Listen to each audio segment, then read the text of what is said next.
Hey, Shai. Hey, Jonathan. Welcome to the space, everybody. Appreciate you all tuning in. Sounds like the mic checks are working. My name is Matt, co-host of the space along with Quai Network. We got a good one for you guys today. Looks like we got some emojis down there in the audience, so we're coming through all right. Appreciate that. All right. Let's see here. I think we got a few more speakers coming in, so bear with us one moment while we get those folks up on stage. Meanwhile, smash this like button, shoot out a retweet. This is going to be a good one today, guys. I'm super honored to have Shai on a Quai Network space with us today. We'll be talking about all sorts of things, proof of work, maybe some current events, maybe some PRS or work shares. Sorry, as we like to call them over here. Doing too much at once. But we'll get this kicked off real soon. All right. Setting some things down. Okay. Let's see here. Actually, I think we got everybody. I'm going to shoot out a few more invites to some folks, just in case they want to come up on stage.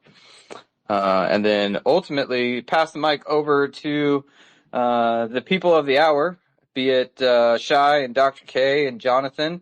Dr. K and Jonathan, core engineers here at Quai Network and co-founders. And then Shai. Shai, would you mind giving us a brief intro? I think this is the first time you've been up on a community space here at Quai Network. It's actually the second time. Oh, dang. I think. My bad.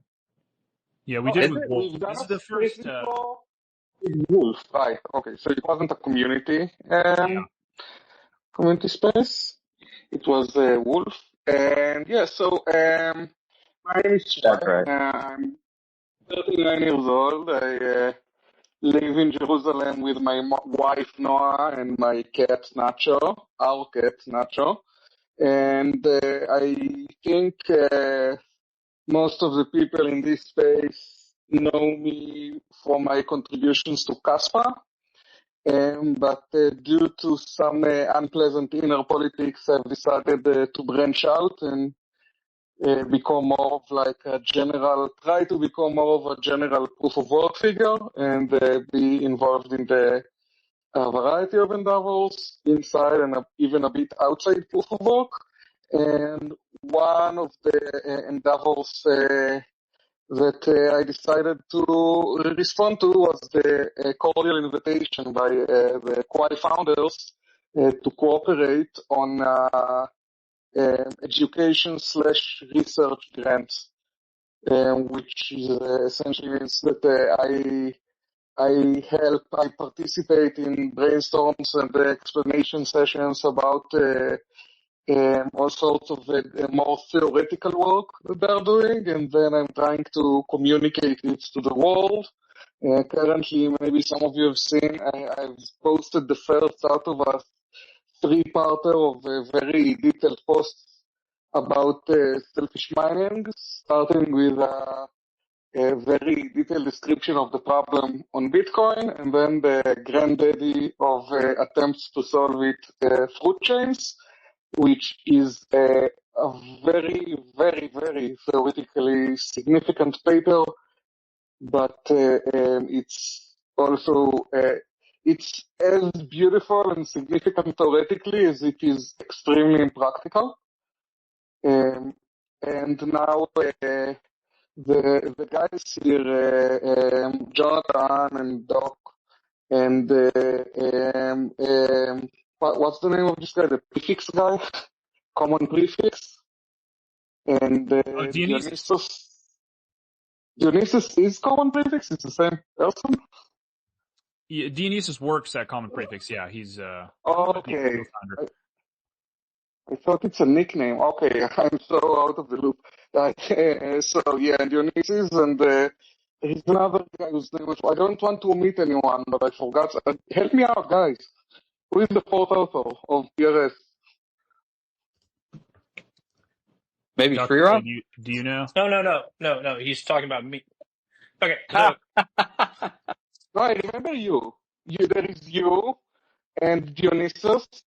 yeah. Oh, So Dionysus, Dionysus runs Common Prefix. Common Prefix has published 3 papers with us. Dionysus is a co-author on a better four choice rule, which is the formal security proof for Poem. The PRS paper is Demetris, Zeta, myself, Zakara, and Lucas. Lucas. Thank you. Lucas, okay, yeah, okay. Awesome. Yeah. Well, thank you so much for having for being with us here, Shai. I really appreciate it. all of those papers were within common prefix. So, Dionysus wasn't like a major contributor to PRS, but like he certainly was aware, and right, he set up the team to get that proof done. So, or that economic rationale done, I guess. I don't know. Do we call those proofs when you're showing economic equilibriums? I don't know what we're calling those. But yeah. Mm-hmm. And now I'm trying to understand the work in progress that Carl sent me, and understanding it, explaining it, maybe even giving my own bit of input. So this is currently my interface with Quai. Love it. Love it. We really appreciate that, Shai. Super glad to have you. We got some new folks attending us here in the audience who might not be familiar, so I wanted to get some introductions from Dr. K and Jonathan out of the way next. Go ahead, Dr. K. Yeah, real quick. Co-founder of Quai Network.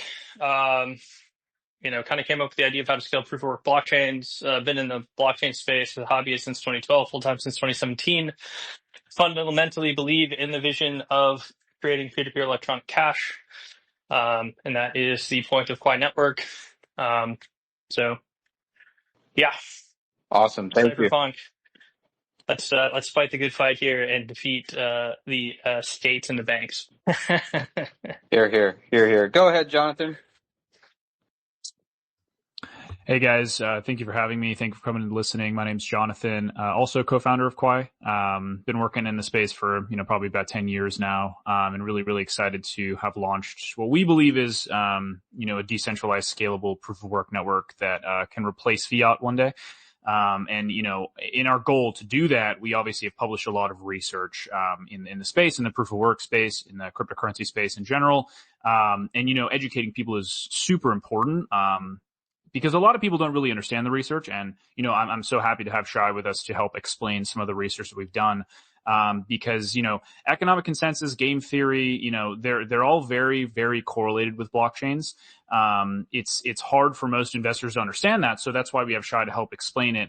And I think we're getting on a path of helping investors in the space understand game theory, understanding consensus, understanding proof of work.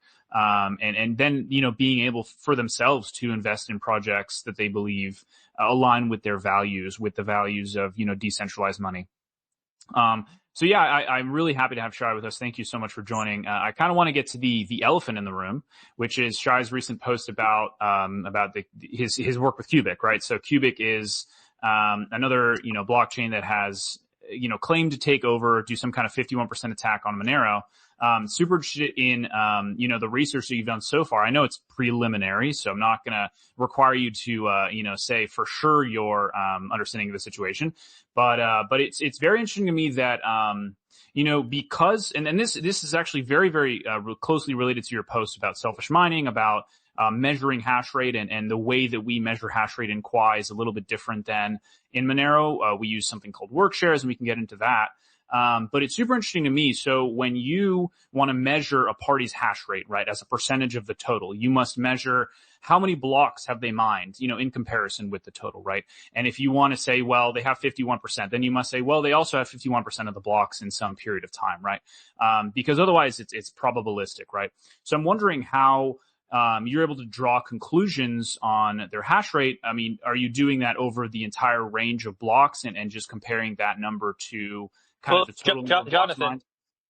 Jonathan, if we can, maybe if Shai is up for it, like obviously Shai like sees the interrelation here probably very, very well. But maybe let's just give him. Do you want to frame like the issue going on with Monero, and then maybe give like a kind of a preliminary analysis of like what you saw? And Okay, we can go from there. so Yeah.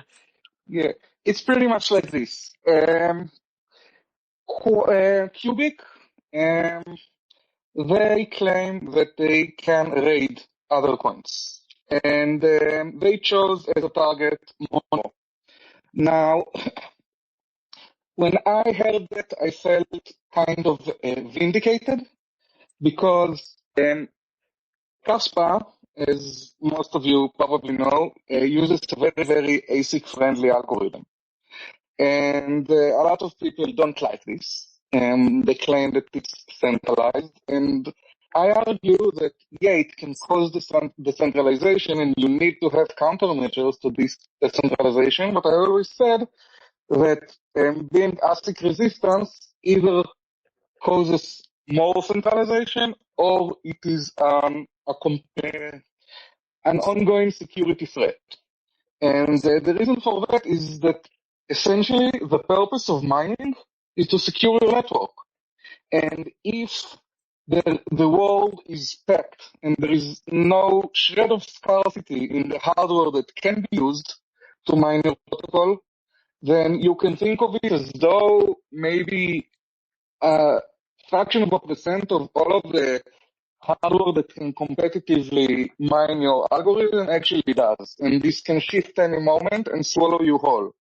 Unlike if you are like a Bitcoin or a Kaspa or anything that uses a highly ASIC-friendly algorithm, for which ASICs already exist, and then there is scarcity. If you try to buy up all the ASICs, you spike the price, and it's not. It makes it as hard as, or even harder than taking over a proof of stake by buying all of the coin. You just need to obtain huge amounts of something that is very scarce. And when I presented this argument some 3 years ago, it was just as Kaspa was starting the transition from GPU to ASICs, because Kaspa was launched with an ASIC-friendly algorithm, but it was purposefully initialized in a different way so that existing ASICs couldn't mine it. So by the time ASICs arrive, a lot of the coin would already be in circulation. And when this started to happen, when ASICs started to emerge and be sold and hit retail, me and I personally got a lot of flack. They said that we sold Kaspa to the miners, to the enterprises, and we should fork to a new algo because the GPU miners and this and that. And I said, guys, designated hardware always wins. Eventually, it will always win. And if you insist on ASIC resistance, then when it wins, you're still gonna be centralized because now you must have an ASIC to mine, like in Doge or Litecoin that you have the script ASICs. But because you made it ASIC resistant, then the ASICs would be expensive to produce, expensive to use, consume a lot of energy, and you lost from both directions. Because on one hand, the ASICs that you didn't want to hit your network have hit your network. And on the other hand, these ASICs are much costlier to buy and to operate. So only a few people, a small set of people can actually participate. And if you go high block rate and ASIC friendly, then yeah, there are ASICs and you need designated hardware, but the ASIC friendliness makes it much cheaper both to buy and to operate and to produce. And the high block rates make it that you need a much smaller fraction of the hash rate if you hope to ever actually see any yield. And I always thought this is, it has its drawbacks, but I always thought this make it ASIC friendly, but make sure there aren't ASICs when you launch and make the emission very rapid. So if people decide to construct ASICs, by the time they do, then 60, 70, 80% of the coin will already be in circulation. I always thought that it is a much better approach, and I gave Monero as an example. I always said, if Monero becomes large enough, or CPUs become cheap enough, or there is some other paradigm, then Monero are going to be the first one who are going to get hit, and next in line would be the bloated hashes like and ETH, and you see that it's going exactly like that. This is the reason that Monero was hit, is not because Qubic dislikes Monero. Maybe they do, I don't care. But the reason they chose Monero is because Monero is a low-hanging fruit, an easy target, despite their scope and their value as a project, because they chose to use this CPU mineable coin, which essentially means that the world is completely swamped with hardware that can mine them. And this is, I think, is the payback. So this is on the economical front of things. Regarding the technical stuff, I've seen something, I can tell you exactly what I know. Sergey or CFB, whatever you want to call him, he gave me a seed for a wallet. He also made this seed public. Everyone has this seed, everyone wants it. And he gave me the seed, and this is the wallet that they mined all of the Monero into, but then they moved it. So it's an empty wallet. But with this seed, I can generate TX proofs and match them to Coinbase transactions. And we're working under the assumption that if Sergey has the seed to a wallet, and I can generate a view key from this wallet and see a Coinbase transaction on a block that pays to this wallet, then I'm assuming this is sufficient evidence that Qubic mined that block. Okay, it doesn't tell me how Shai, it was mined.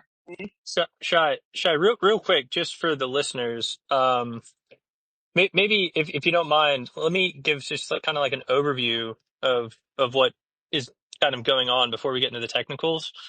I'm sure we're all familiar with it, but maybe I'll just do kind of like an overview as I see it about the happenings that we're talking about.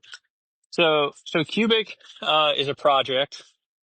I think it launched sometime in early 24. And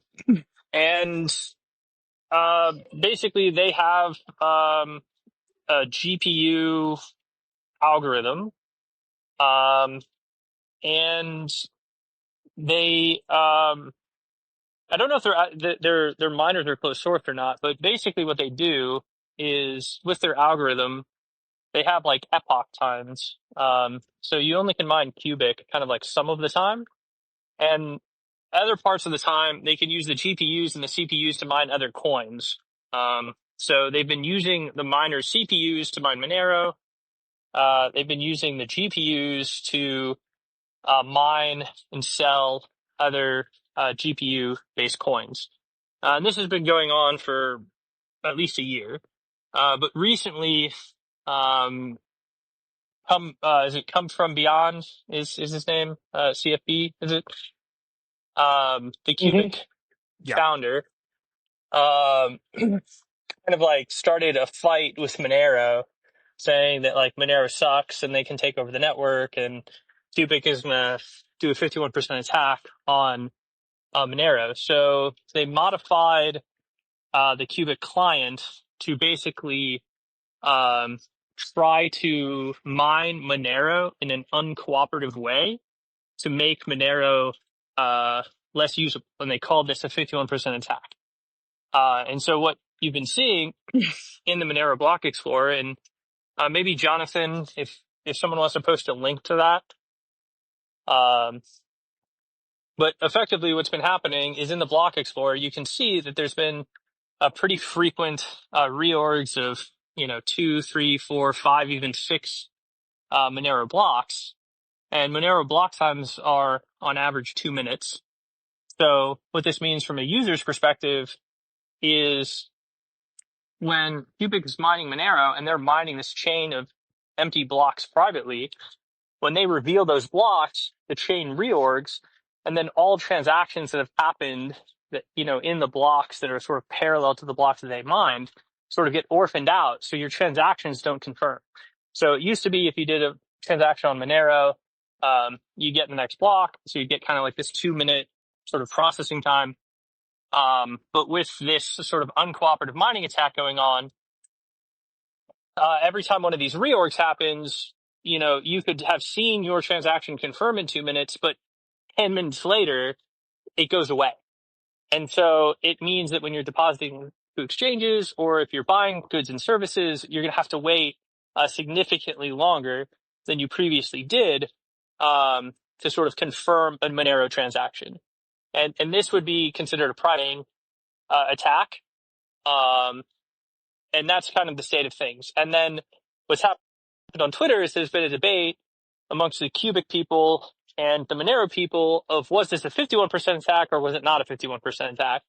And they actually contracted with Shai, I believe, is what I saw on Twitter. And you did an analysis looking at that. And that brings us back to what we were talking about. Yeah, so I just want to say for the record, I found all of this drama between Qubic and Monero. I like drama, but this particular drama I found kind of boring, and I didn't go much into the details.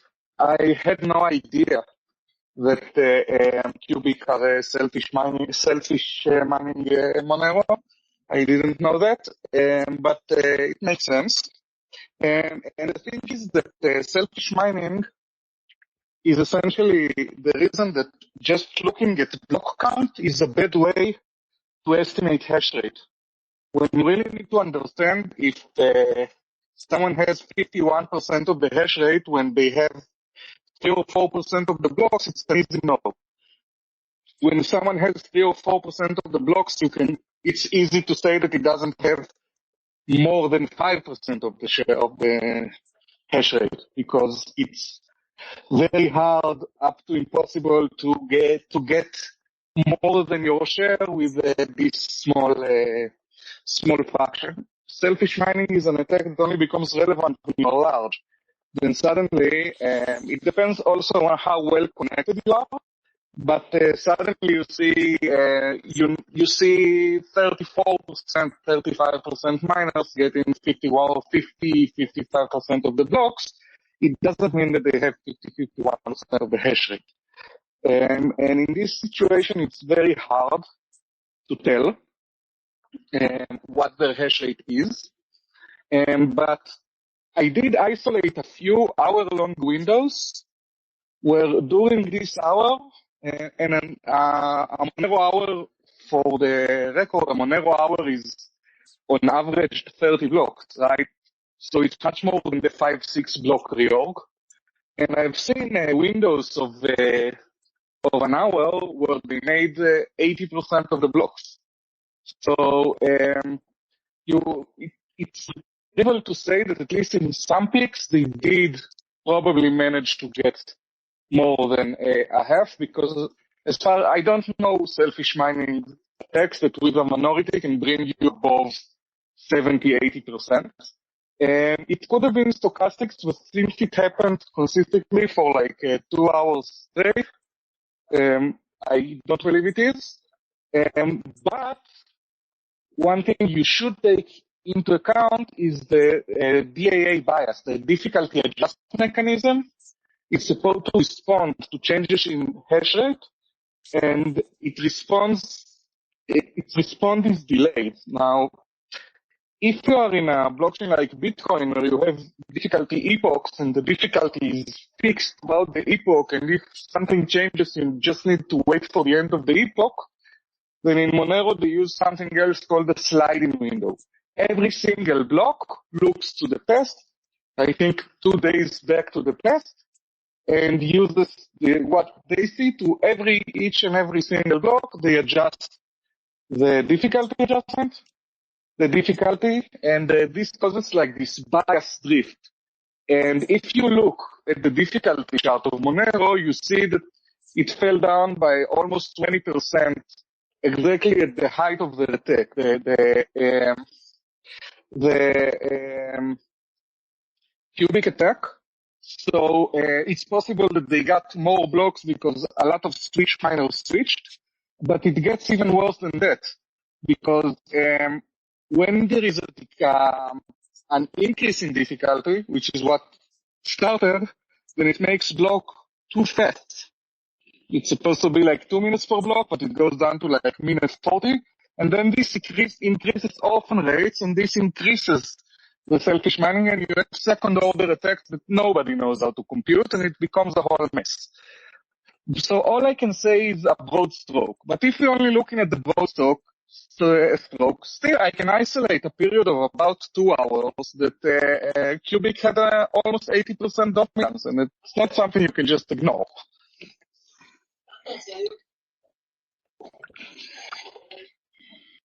Interesting.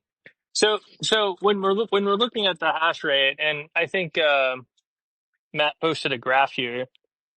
You kind of have two lines. You have like a blue line and a red line, right? And I believe the blue line is an average um, over a longer period of time, and the red line is a tighter average. Is that right?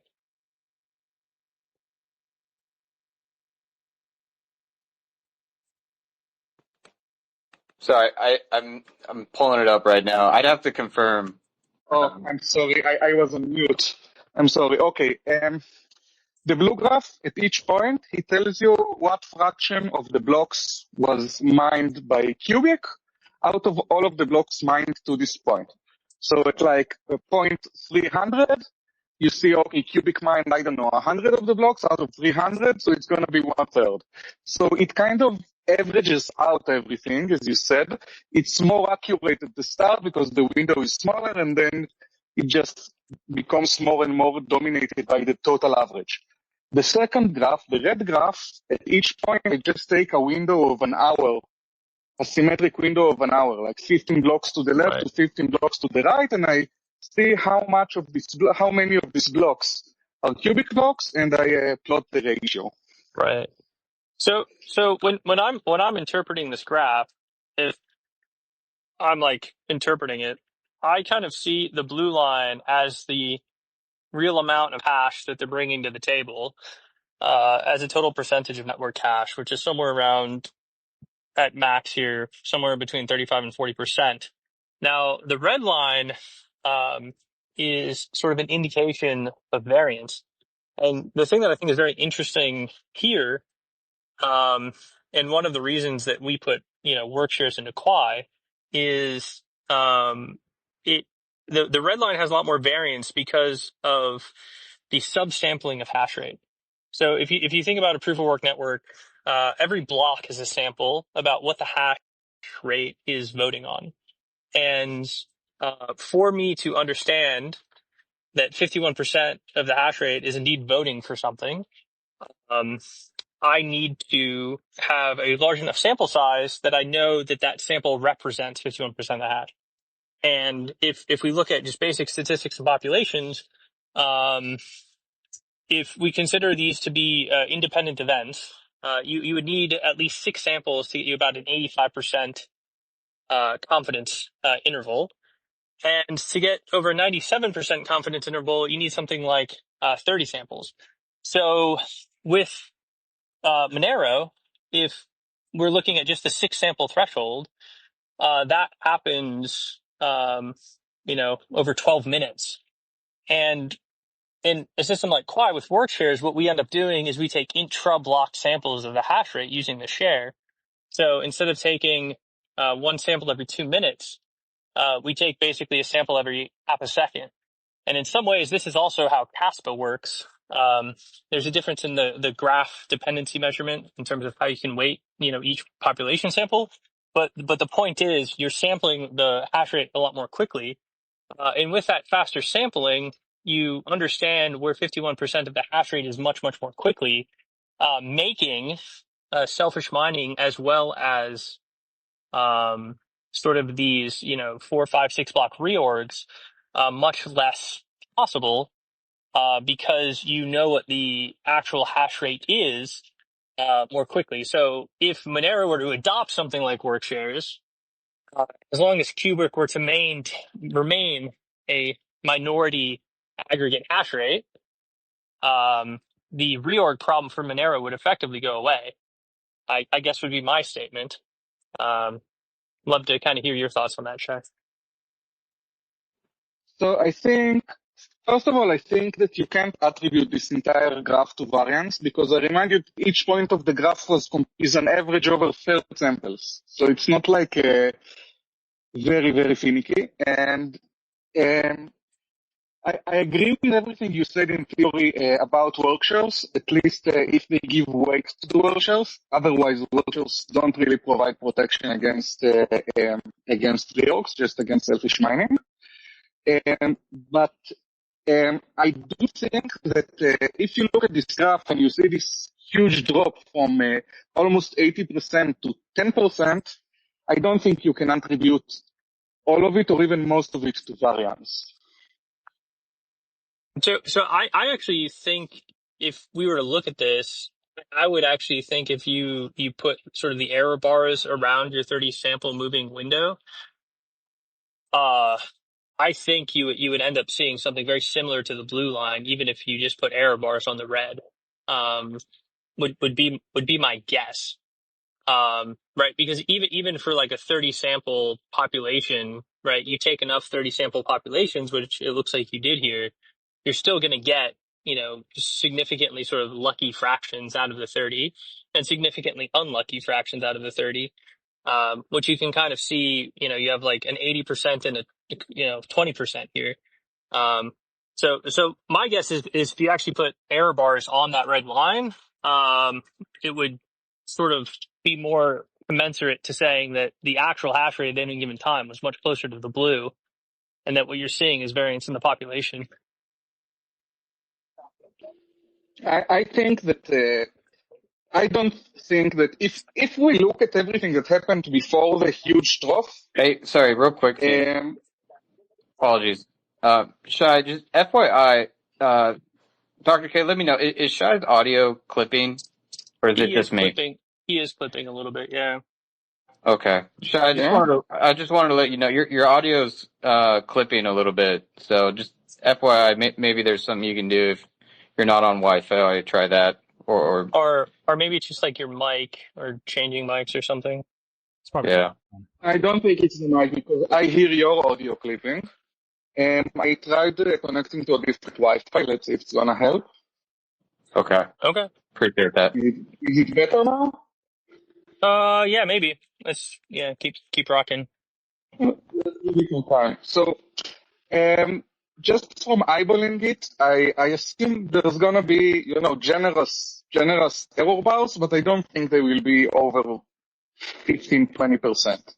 I'd be surprised if during this hour they didn't have at least 50-something%, even though the graph says 20.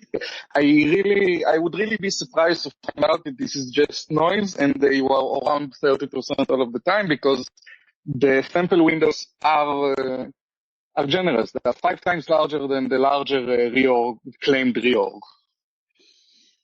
So if that's, well, one, I think it'd be super cool if you could actually do the calculation on it, and I think it'd be interesting to see how much error bar you get in that 30 sample window. But if let's say, it doesn't explain all of it, so you just think that's natural variation in the Qubic mining hash rate, wouldn't we expect kind of like maybe a correlation then, and increases or drops in the Qubic hash rate?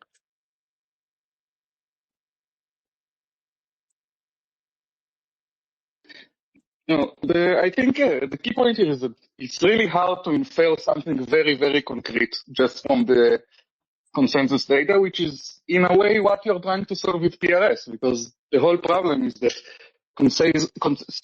having such sparse samples just gives you unreliable data.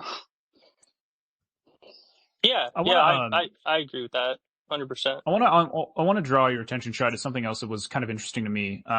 Traditionally 51% attack, you're bringing outside hash rate. And that increases the difficulty, right? Traditionally, like, it's entirely possible that Qubic actually did convince real Monero miners to switch. And in that case, what I'm saying is not true. But supposing that they got outside hash rate, which is I think what you were saying in the beginning with, renting CPUs or something, traditionally you would see the difficulty go up, right? So when I'm looking at like the Monero difficulty chart, it doesn't seem like it changed very much. A 51% attack is like you're basically going from 0 to doubling the hash rate generally, right? If I wanted to bring on like a 51% of the hash rate, like I'm basically doubling it. So I should see a doubling of the difficulty, right? Hold on. No. So Jonathan, you should see a doubling in the number of blocks produced. If you actually saw a difficulty, if you actually saw like a true 51% attack, and for the audience, like when we say a 51% attack, we don't actually mean 51% of the hash rate that like you see publicly. It is really like private hash rate, right? So like to make this a problem, you need to have 51% of the hash rate effectively being mining private chain. So it's like unknown. So it's like 100% of the public hash rate is privately mining, and then you get a 51% attack. So if you would actually get a true 51% attack, you would see the difficulty stay the same, but the total number of blocks produced double. So you would see the difficulty stay consistent, the chain quality go to shit, and the total number of blocks produced would be twice as much as it was prior to the attack. Interesting. So you're saying that that's assuming that they mine a private chain entirely. Well, but that's what they were doing if you look at the graph, right? So to compromise liveness, what they were doing is they were mining empty blocks uncooperatively on top of each other. So they would mine a block and they would announce it. And then every time they would like mine, they would get another one until they basically couldn't outcompete the honest miners anymore because they were like at or just ahead of them in terms of production, and then they would show their blocks, right? And then that causes reorg. So they were mining empties to like, and even if 30% of the hash rate, right, is something like 4% of the time, I'm going to get 5 blocks in a row, right? So what they were doing is they were mining empties for 5 blocks, showing their hand sort of at that 5th block 4% of the time, and then reorging 5 honest blocks for transactions, and then causing any transactions in the last 12 minutes to kind of go away. Yeah, I mean traditionally selfish mining. And then because these blocks are out of consensus, then the difficulty adjustment doesn't take them into consideration. Yeah, I mean that's entirely uncooperative though. I mean if we're saying like if they're doing it selfishly for profit, right, it would be partially cooperative, right? So they would still mine chains on their own like sometimes, but sometimes they would release it, right? Yeah, I think they just followed. It looks like an AR0, Yeah. which means that every time they just try to mine, they just mine a competitive chain, and as long as they have an advantage over the honest chain, then they just keep mining the side chain. And the second they see that the honest chain is just one block away from catching up, then they release it. And this is how you do selfish mining for profit. It's essentially doing it for not profit would be to let the shorter chains lose because you're only interested in the longer chains. Yeah, You want to take the risk of losing this iteration of the attack, so you could orphan more blocks. I don't know what they actually did. I'm trying to make the analysis deliberately independent of any testimonies and rely only on data that everyone can verify. But even a for-profit attack would look very, very similar to that. So I think AL Serir would increase the difficulty. I do. I mean, we can debate that, I suppose, but I really do think that an AL Serir selfish mining attack would increase the difficulty if you brought on extra hash rate. I would just say one thing here. It would only be rationally selfish if they were also processing transactions, right? Because the fees in the transactions would be giving them profit. So the fact that all of these reorg chains are empties tells you that it's not a profit-driven attack. It is a liveness compromising, like nefarious attack. Because there are practical reasons not to include transactions. It allows you to respond to incoming blocks much faster. Yeah, but that's only It's for not just the about processing time, right? disrupting. So like, sure, I can mine an empty, but I'm only going to mine an empty for It's the not just duration of the time that processing it takes for time. me to process the incoming transactions, and then I'm going to keep updating the share that I'm working to try to include as much fee as possible if I'm honest. So if I were to mine 5 or 6 empties in a row, like I'm clearly trying to not include transactions, right? Even if I'm trying to No, maximize optimalities of time. I think the key reason is not about the processing when you mine the block. It's about the propagation delay of your blocks if you want to win a tie. If you have an empty block, it has an edge in terms of propagation. It increases your gamma.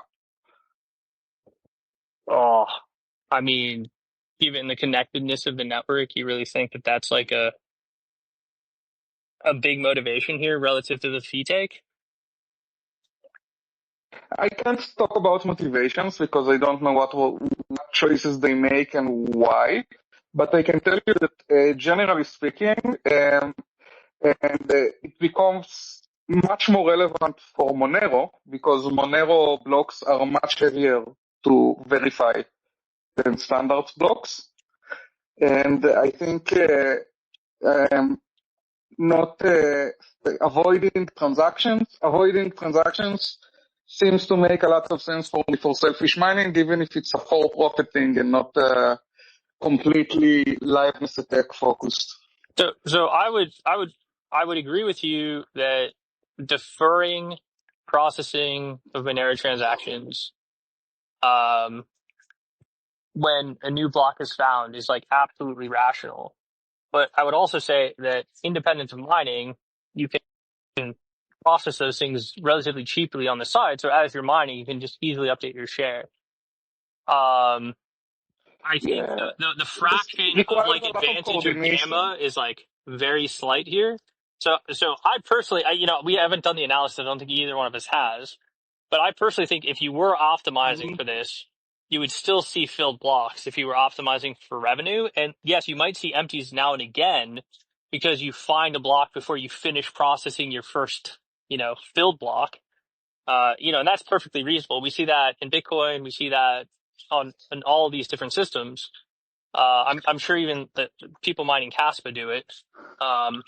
Right. So but it's the fraction of the time that you would expect that would be the expectation in transaction processing time relative to the total block size. So you would expect, even if it took a second to process all the transactions in a filled Monero block, which I think maybe it's like 5 seconds for Monero, but it's a 2-second block. So even if it takes you 5 seconds to process the transaction to completely fill a block, the ratios of empties to fill would be 5 over 120, right? You'd be looking at, 4% of your blocks actually being empty if you're doing it in a um, sort of speed Yeah, motivated but way. I So think if you get there is 5 like empties a in a human row, factor here. like you're clearly trying to make empties. I think maybe it's a human factor thing. I think you are right that you can override this by you can just instruct your nodes that blocks that are gossiped as blocks that are part of the attack. Don't verify them. Just assume that they are okay because the guy who created the block wouldn't stick an invalid block in the middle and ruin it for everyone because we are all coordinated. But I think this requires just an engineering overhead, and if they just wanted to start to make a point to say we can make enough blocks, then engineering-wise, especially if it's just for proving a point and not something that's going to be like a mode of operation forever, it would just be engineering-wise much easier to just say, okay, let's just make empty blocks. And again, because this is Monero, verifying blocks, validating blocks is much heavier than in chains that are not privacy coins. I think this might explain this decision. I mean, I wouldn't They might have done a liveness thing and not for-profit thing, I don't know, but I don't think this is such a clear-cut proof. Yeah. Anyway, I think the cool upshot, for us at Quai, and this also is true of Kaspa, but it's also true of the work that you're kind of publishing on Workshares, which is when you sample faster, if it's in a Workshares or in blocks in a unstructured DAG, the rate at which you sample decreases this variance number, making whatever attack is possible more expensive for the attacker, particularly in compromising liveness, as long as they remain a minority of hash rate. I think that's maybe like a cool conclusion from seeing this, is that Workshares would actually fix this problem for them. Yeah, I mean, it depends on how successful they were, right? So obviously it makes selfish mining more difficult and less profitable. It requires you to have a higher percentage of the hash rate. But if they actually indeed had 51%, then, they had 51%. And I guess that's the delineation, right? From the chart, though, like it seems pretty clear to me that they only have about 35%. Yeah, so I guess we'll at least currently, right?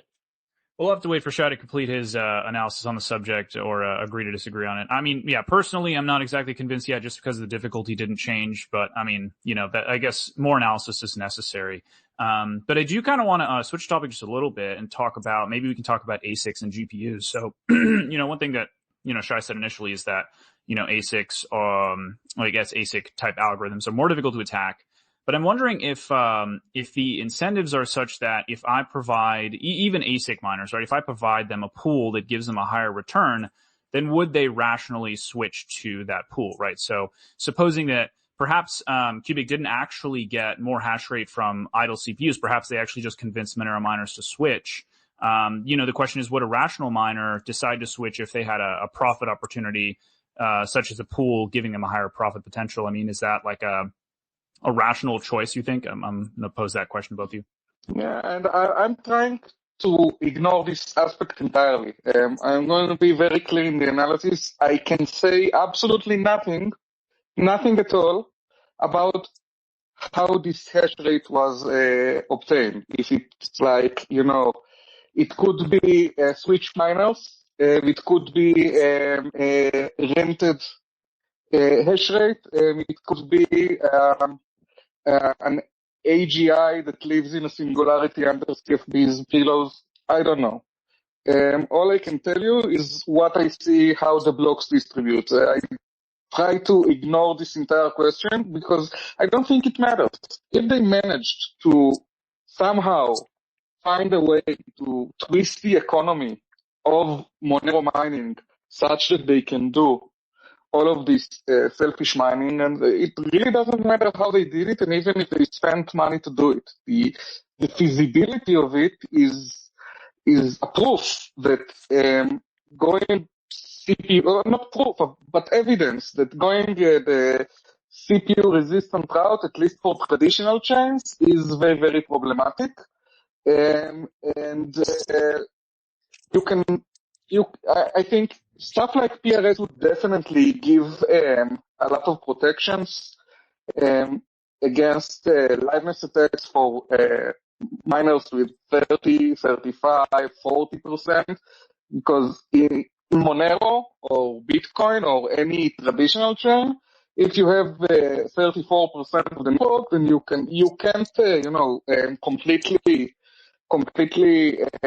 debilitate the network like you can in BFT or like in proof of stake and stuff, but you still can do a lot of damage and a lot of disruption that you couldn't do in a more incentive aligned or more reward aligned protocol like in PRS. So it does give a line of defense. But if they actually managed to get 51% by pulling all of these tricks and hoo-haws, then they did. And it doesn't really matter how they did, because even if they spent money on it, it wouldn't be it still cost a lot less than it should have when you think about a project with a market cap and an engagement the size of Monero. I mean, if it was a small project, then maybe, but since it's supposed to be one of the largest proof of work projects in the world, saying that it could be so thoroughly disrupted without that much effort, to be honest. I know that Qubic gave it all their heart, but you can't compare Qubic to the, I don't know,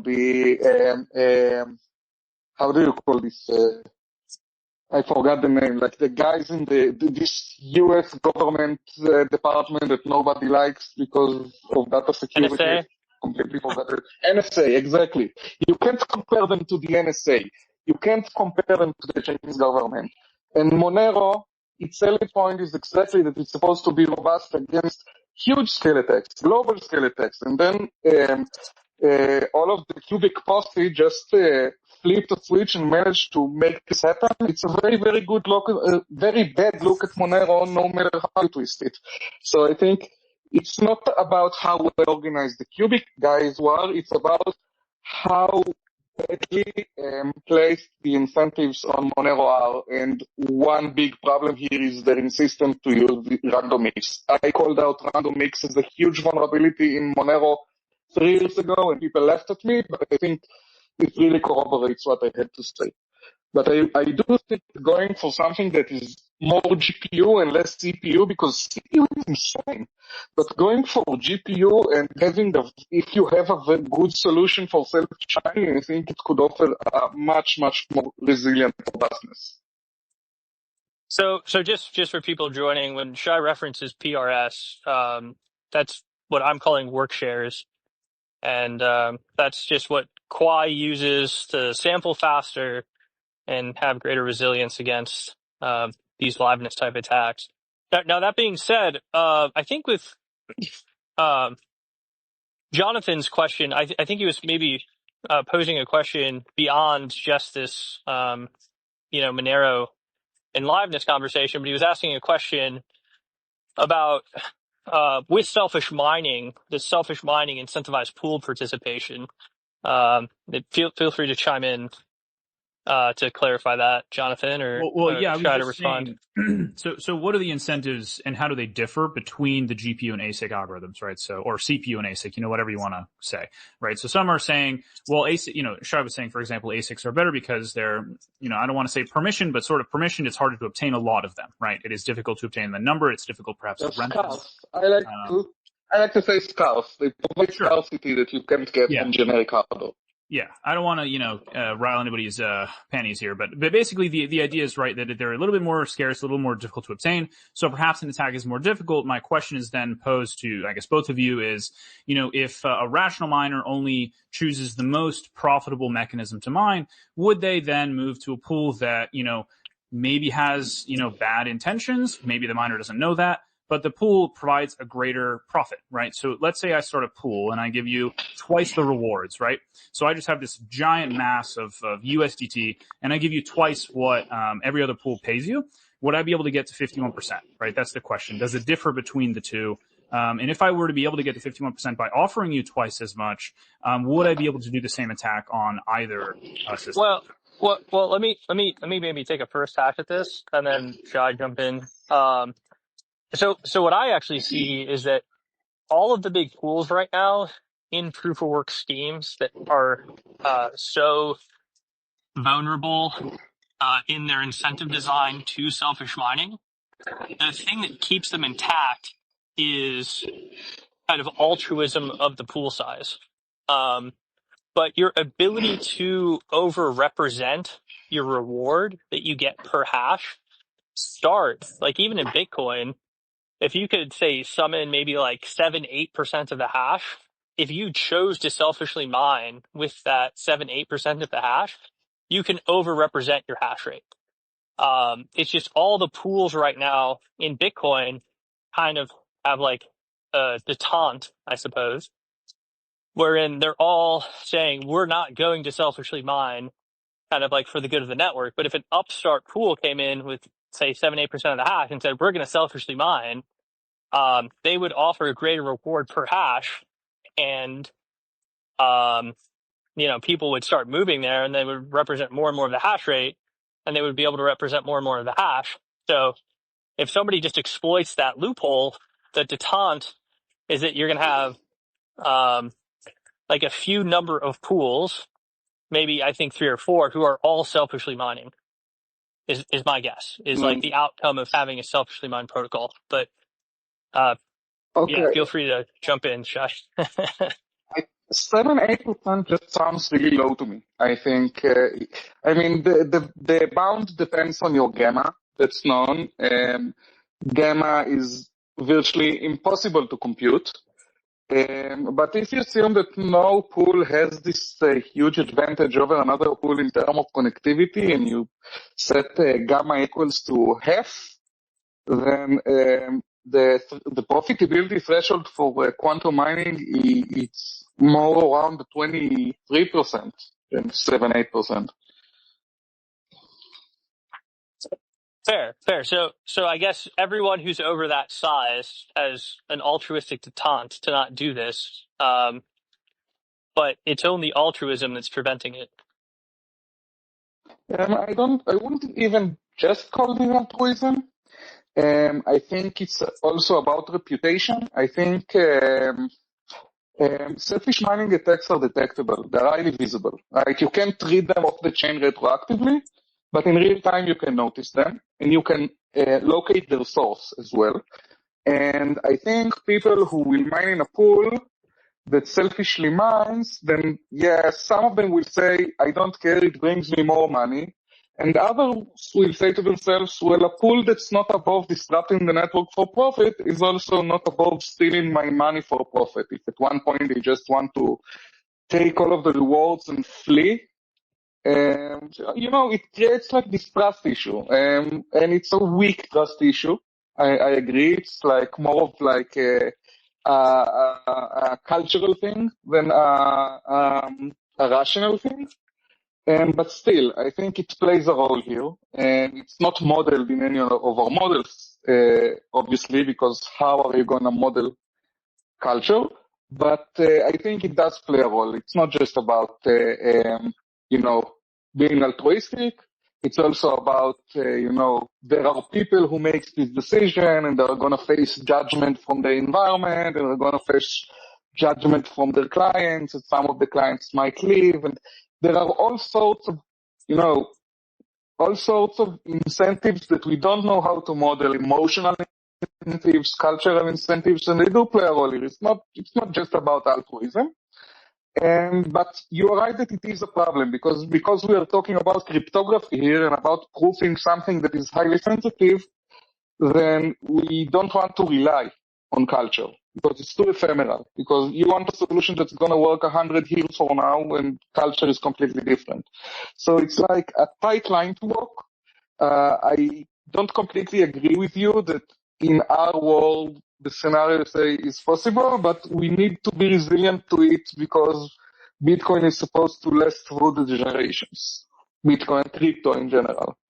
So I have a follow-up question, just to maybe, and just out of like a thought experiment perspective. You mentioned this word scarcity. The interesting, like, I'm wondering like how well that word applies to ASICs, right? Because like with one manufacturer, right? So I think Bitcoin, there's like 2 manufacturers. With Kaspa, there's probably one manufacturer of ASICs. Well, 3 actually. There's 3. 3. Okay. Yes. So the question though is like, if you were to take all of the ASICs in existence, and then we were to say, let's just say, that fund agency, the NSA, decided to just put money into contracting out a fab. How much would it actually cost for them to produce the majority of the network hash without having to disrupt the existing supply line, right? Because what we're really saying is, what percentage of semiconductor manufacturing at a certain node size is ASICs? And that is the actual price elasticity of entering in to get a sufficient number of ASICs to outcompete the existing ones. It's not the price elasticity of the ASICs fully produced, it's the price elasticity of producing the silicon, would be my statement. Yeah, but the bottleneck currently for creating ASICs is not the engineering bottleneck. I mean the glass ceiling. The true bottleneck, the true reason that ASICs manufacturers don't produce 10 times more ASICs. Because would if they could, because people would buy them, because the more ASICs you produce, the less each ASIC is worth and more people would want to buy it. The main obstruction is the microchip shortage. Just if you try to create this massive amount of ASICs and you try to procure this massive amount of microchips to do it, then you would actually run into a supply problem. Well, I'm just wondering if we were to look at ASICs, right? Because like when we're talking about the supply problem, we're talking about the percent. You know, if we say to be a competitive ASIC, you have to be at 5 nanometers. Okay, let's make that statement. And then we say, okay, what is the percentage of 5 nanometer production that's going into ASICs relative to the total percentage of 5 nanometer production? If it's 1%, I bet I can buy, you know, a couple percent of the 5 nanometer production and not have a dramatic impact on pricing, is my guess, right? It would just be interesting to run that analysis to like really pin down that word scarcity. Yeah, this is a good question. This is really out of my personal ballpark. You need people who know cheap economy, people who actually face real problems of procuring fab stuff. And the closest thing I can say, which is very, very, very far, is that I remember even when I worked in Intel, that I would constantly hear that the main bottleneck for fabrication and the reason that they do this insane amount of quality assurance before printing anything is essentially because there isn't enough silicon, and silicon is expensive, like high-grade silicon, like microchip, grade wafers, just constantly becoming more and more expensive. And I've heard people blame crypto for that. Like crypto is not a drop in the sea here. It's like the main cause for this shortage. Yeah, it'd just be really interesting to kind of. I'm probably gonna like try to find some analysis on this actually, because it's an interesting. You know, it's interesting as like we do this analysis on you know, robustness to attack and like these concepts of this term scarcity. It would just be interesting to see, right? Because like if it was 10%, I would say yeah, absolutely.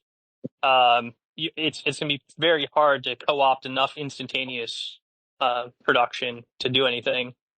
But if it's 1%, you could probably do it all day long. So. Mm-hmm. But one other thing you can do, you know what's the difference between, like when Kaspa launched, there were already projects that use heavy hash, and they already had FPGAs and closed source GPU miners. So in order to avoid this, we just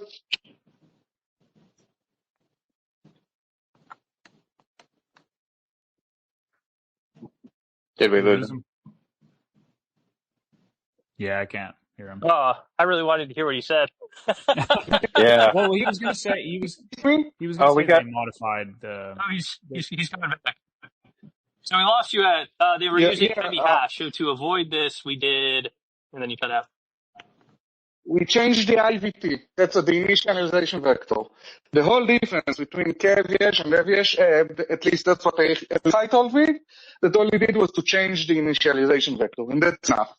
So say we're talking about a calamity in the sense that now the NSA spent $1 billion to fabricate twice as many Kaspa ASICs as they are now, and they now control the chain. When we fork to a new IVT, all of the ASICs become paperweights, basically, and we start over with a phase of GPU mining leading to a new phase of ASICs, and the only thing that the NSA achieved is to cost themselves and a lot of other people a lot of money. That's it. which is, by the way, the exact same solution that Andras Anopoulos presented for Bitcoin in case that a government agent takes over Bitcoin. And you can also hardwire their chain as an illegal chain. And, this requires social consensus. But at the end of the day, people are so averse. Hold on. Let's run down that theory a little bit more. Let's say they did do it, and you did say, like, let's change the IVT. The whole network then is going to fall back to GPUs, right? Yeah, it's an extreme scenario. But the thing is that this situation is still much better than being controlled by the NSA. And maybe they did screw our network a lot and did a lot of damage, but they have gained virtually nothing from it, and they spent literally $1 billion to achieve it. So I mean, it is a scenario that you can discount. So someone could be in a US government lab right now and working out how to fab enough money, enough votes to take over Kaspa. But we can respond to this. We can change Kaspa such that it is not relevant anymore. It's a very deep change. It's a very extreme scenario, but I think it's enough to make this entire modus operandi completely not worth it from the side of the NSA, unless their goal is to just destroy Kaspa at any price. But as I said, if there is one problem that no crypto could be secure from, is the eccentric millionaire problem. But I'll tell you another thing. I think that if the goal wasn't to overtake Crypto X, Kaspa, Quai, Bitcoin, whatever, then only to disrupt it, there are much cheaper ways to do it, because people keep talking about being decentralized, but no crypto is truly decentralized, because you always have this implicit underlying assumption that the internet exists and you can communicate with other people from all over the world. But the internet itself is controlled by government agencies, and government agencies could use this control to disrupt. They can go and throttle all of the exits or entrances to their domain, and they can do a whole lot of very malicious stuff for a fraction of the price of fabricating ASICs clandestinely in a huge scale. So I don't see how this particular vector makes sense. Well, but let me maybe push back on that a little bit. I don't think the control of the internet is monolithic. So like certainly the cost vector to it isn't as expensive, but the coordination vector to it I think is very expensive. So you'd have to get. I think that if now the USA decided that all entry and exit points from the USA throttle Bitcoin communication, and they essentially force all people who mine Bitcoin to only transmit over slow stuff like Tor, then it's gonna cause a very problematic topology for Bitcoin that could be exploited. Yeah, but the idea behind Bitcoin was that, it's got to reach escaping velocity. It's about the incentive. Like, the president's holding Bitcoin right now.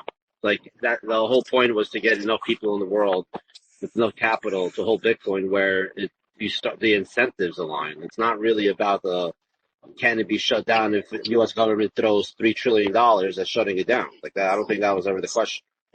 Yeah, I mean, I would. No, it isn't. I'm not saying this is something that is going to happen. I'm just saying that if I were the NSA and I was completely hellbent on disrupting Bitcoin and making it unusable, I'd explore the network disruption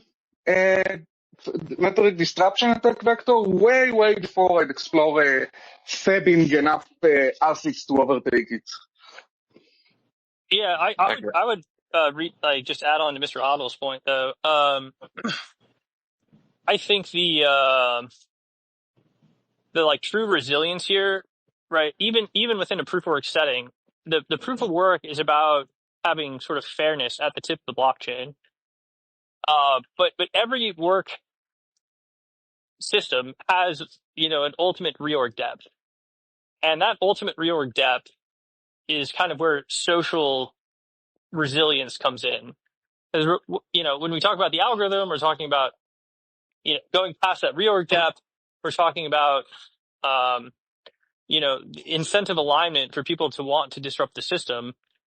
We get proof of work as the mechanism to come to permissionless consensus up front, but then like on the back, it eventually becomes social, right? We're not doing social up front, we're doing economic up front, and then we're doing social at like the back layer, which is, do we want to use this system?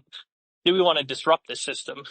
Mm-hmm. And if I'm looking at something like Bitcoin, I think Bitcoin's biggest issue, or the thing that it could improve upon, is getting more people to use it.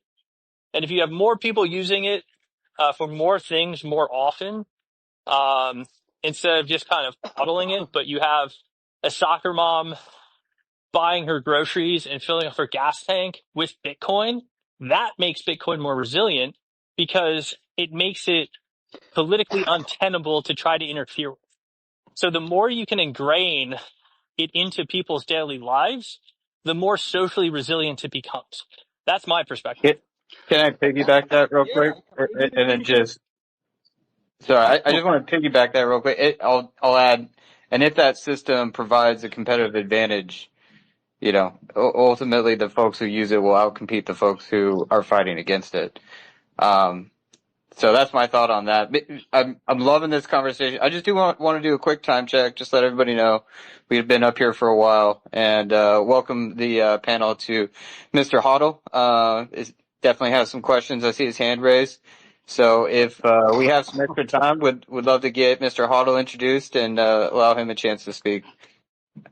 Go ahead. Well, I do agree with you that, it would be awesome if the soccer moms were buying gas with Bitcoin. I think the most important part is that Bitcoin is in demand.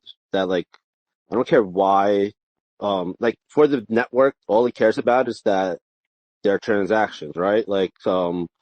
It doesn't care why UTXOs are being moved. It just cares that the UTXOs are being moved. Right now, there's a subsidy, so we're getting guaranteed to have UTXOs being moved.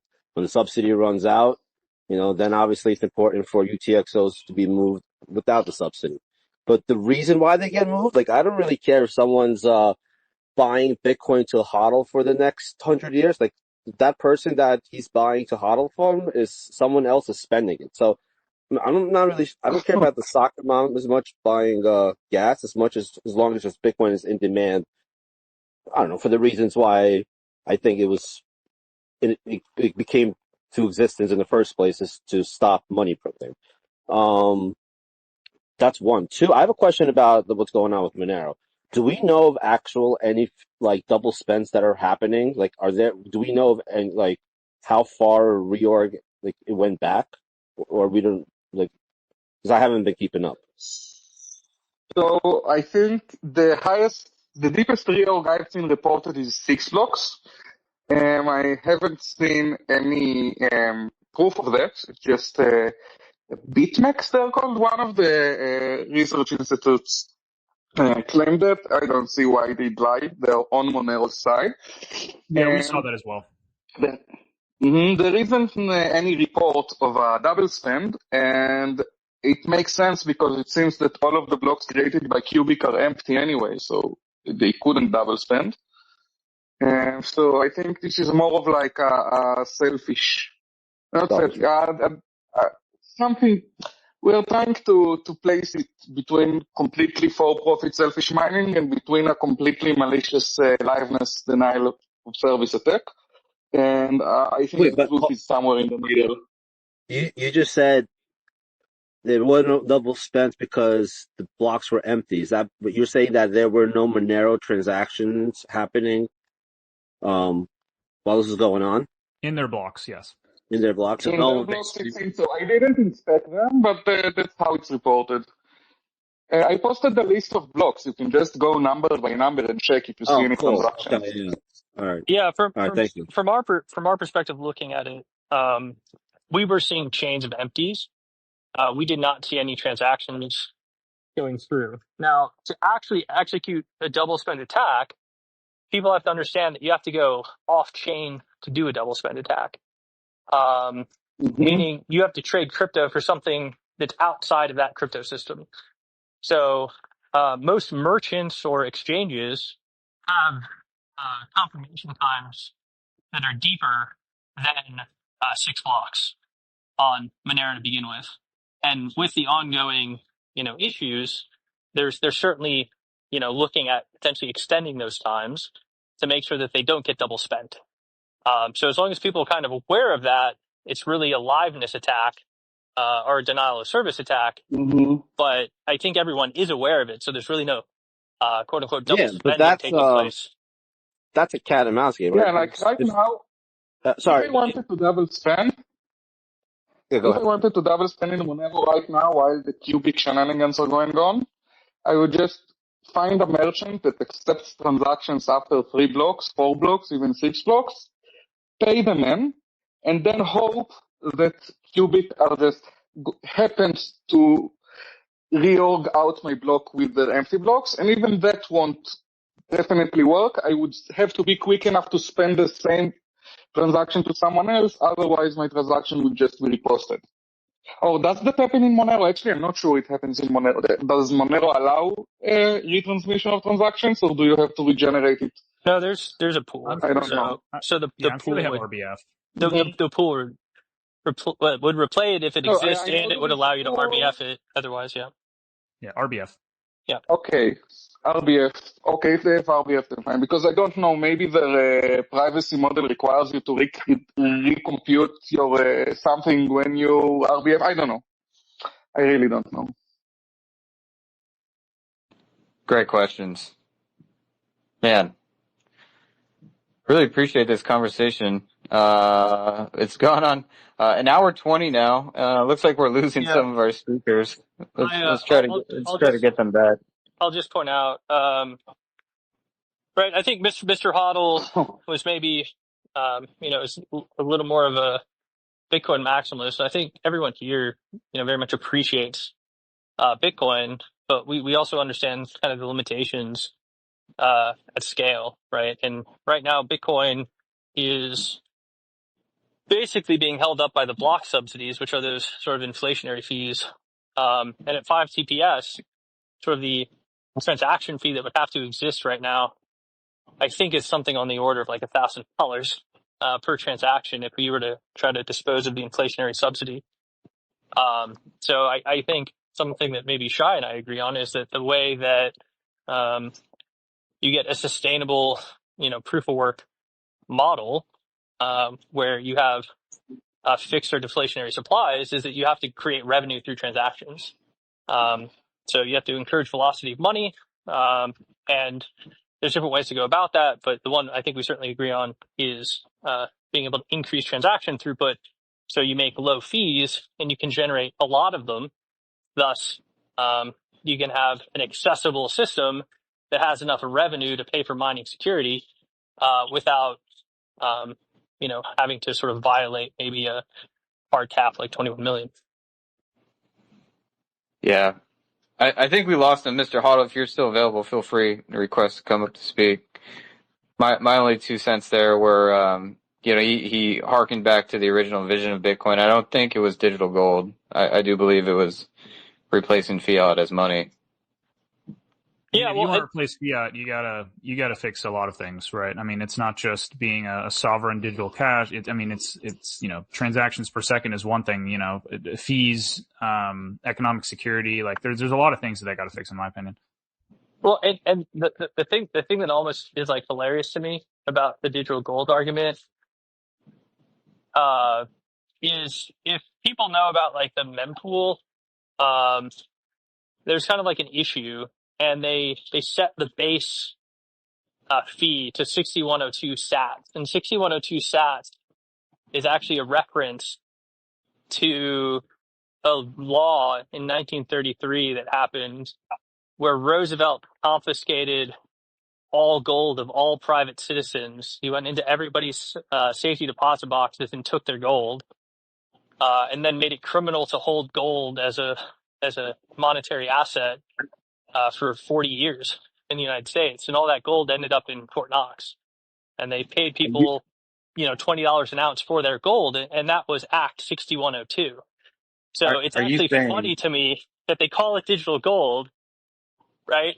And we have this non-circulating hoarded monetary asset Okay, okay. I got a question then, Dr. K. Are you that they're going to saying? try to confiscate at some point. Fucking amazing. I never put that together. Yeah. Well, that's kind of my question. Is are you saying Satoshi threw out proper incentive design to make a point? No, I'm not saying that. I'm saying it's Okay. funny that Okay. they refer to it as digital gold because gold was a hoarded non-monetary asset, or it was a monetary asset, but it was not a transactional asset. It allowed the government to confiscate it. And everyone on Bitcoin is like, yeah, we're digital gold. And then they also reference 6102, which is where the government was able to confiscate it because they weren't using it. Wow. Hilarious. I never put like all those threads together. That's amazing. Full circle. Man, I think we still have Shai on the line, but I just want to be mindful of time. We've had an amazing conversation today. Really appreciate everybody spending the time with us. Before we go, though, I know our community, Shai, is super excited for all the articles in the series you're about to put out. So I was just wondering if we could spend just a few more minutes, if we may, just focusing on PRS or work shares, as we like to call them. I personally have not had a chance to read that first article. That's on me. I gotta go knock that out. But I see some big thinkers down there in our audience from our community who has read that article. So just some thoughts from the man himself on that article, and can you maybe any hints towards what's coming next? Well, first of all, I can give you a whole lot more than hints. Nice. There is a... Oh, I said awesome. Go ahead. Oh, sorry. I have bad connectivity in case you didn't notice. First of all, you can, when I'm working on a post, at least when it is mature enough and I want to have outside perspective, then the drafts are also public.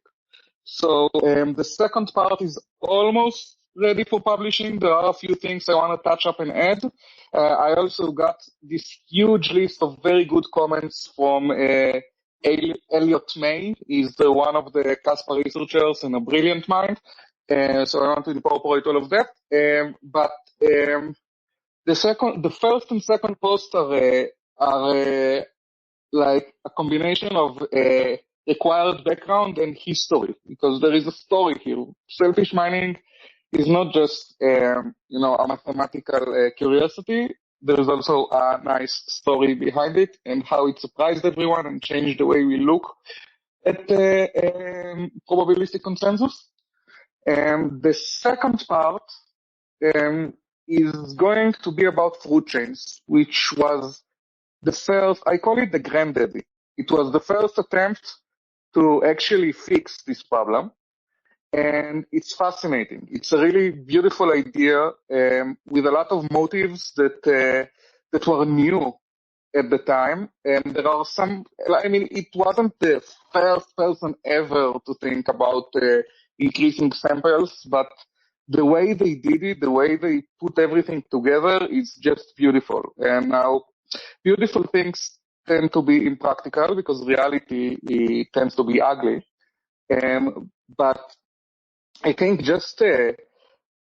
I found myself going deeper and deeper and deeper into fruit chains because I was fascinated by how it sharpens my understanding of PRS. As I understood fruit chains better in the process, because I didn't know almost anything about fruit chains when I started writing this thing. I spend more time on research than I am on actually writing, but the more I understand fruit chain better, I then retroactively understand PRS better, because I started from reading about PRS and then went back to fruit chain when I realized you can't just gloss over it. You have to give it a really, really good treatment, because all of these motives of using shells and dividing your blocks into two types of blocks and doing this decoupling where you have one sample set that you use for choosing a chain and another sample set that you use for distributing the rewards.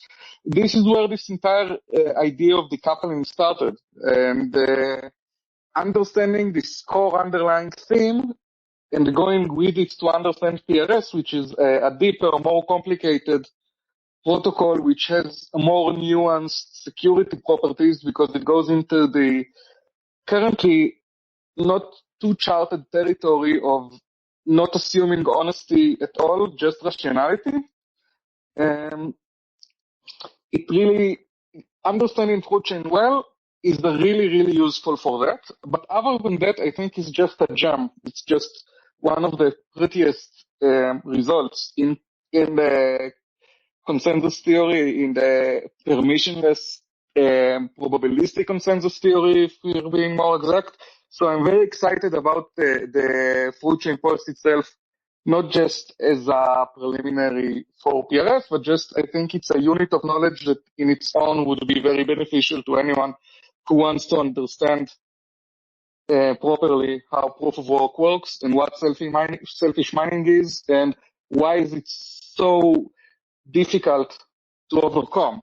And also why it's important, and I think Qubic did us all a huge favor by demonstrating at a very large scale why selfish mining is something that people should care about. So everything, I think, works out really nicely. And I guess this is why we talked so much about Qubic in a Quai space, because this entire thing is a huge demonstration of why PRS is important and where one of the places that it comes into play.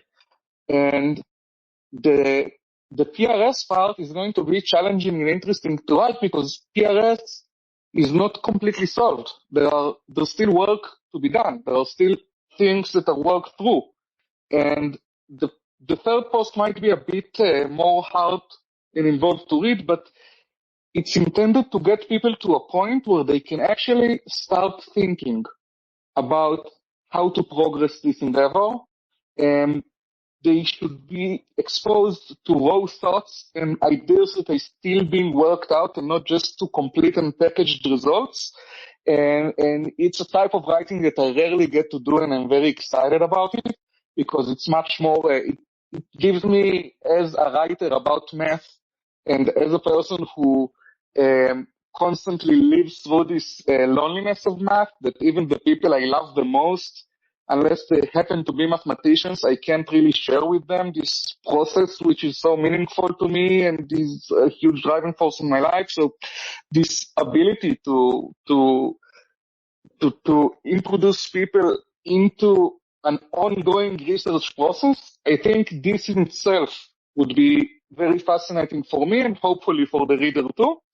And I hope that it would get thinkers, it would just provoke or stimulate, maybe is a more appropriate word, thinkers into thinking about it. They'll read the post, they will be thrown into the middle of the problem and what's currently being done to solve, and then hopefully one of them will wake up in the morning with an observation, or will suddenly a light bulb will light over their head in the shower or something like that. And this is like a way to get people, like, to maybe I'd say decentralize the thought process, which is something you can do when you get this privilege to extensively share with people this subtle process of currently ongoing research and actually have a crowd that's interested to go this deep. And this position is very, very exciting for me, and I hope I could channel it into something that would be exciting for you too. Yeah, we really appreciate it, Shai. And one of the other things that I think I'm happy about is the amount of time it took me to convince the other co-authors in the paper that this was a good idea, because right, you have fruit chains on the one side, you have normal proof of work on the other, and then you have Poem, which is better than normal proof of work. Kind of like how you're trying to simultaneously optimize two properties rather than strictly optimizing one in the economic setting and one in sort of the chain quality setting, if that makes sense. But you're trying to co-optimize them is kind of like what PRS is doing.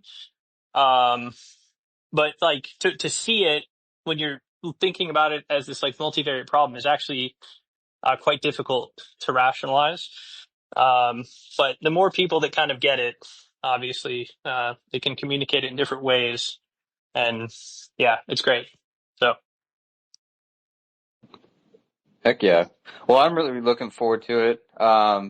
Man, I entered crypto from the Ethereum space, so anything and everything I can get my hands on to learn about the history of proof of work more, I'm definitely going to consume it. So really appreciate you sharing those thoughts, Shai. History is a great teacher when we spend the time to dive into it and understand it. Rock on. All right. Dr. K, we got some other folks requesting to come up to speak. Is there anything else you guys want to cover, or are you open to answering some more questions from the audience? Yeah, we can. I just want to I just want to do a shameless plug, and then unfortunately I'll have to go because it's like 8:30 here, and Oh, of course. my wife misses me. But I did an interview today. I didn't do it today. I did it 2 days ago. It was posted today with a really nice YouTube channel called XXIM, where we talked a lot about completely different things. We talked about quantum, post-quantum, and all of the quantum, blockchain, quantum stuff. And the reason what made me recall this during the conversation is because I really dislike the digital gold narrative and the store of value narrative. And I think I came up with a narrative for Bitcoin that I'm comfortable with. And I'm talking about it somewhere in that video. So that's the teaser. That's the plug. If you want to know what the narrative is, you'll have to go and look it up. And that's it. And I really have to go now. It's been a real pleasure, as usual. Thank you for having me. Yeah, Awesome, absolutely. Shai. Thanks for coming. We appreciate it. Okay. Bye, guys. See ya. I'm going to pin Well, wait, hold Shai's on. With tweet that, on that.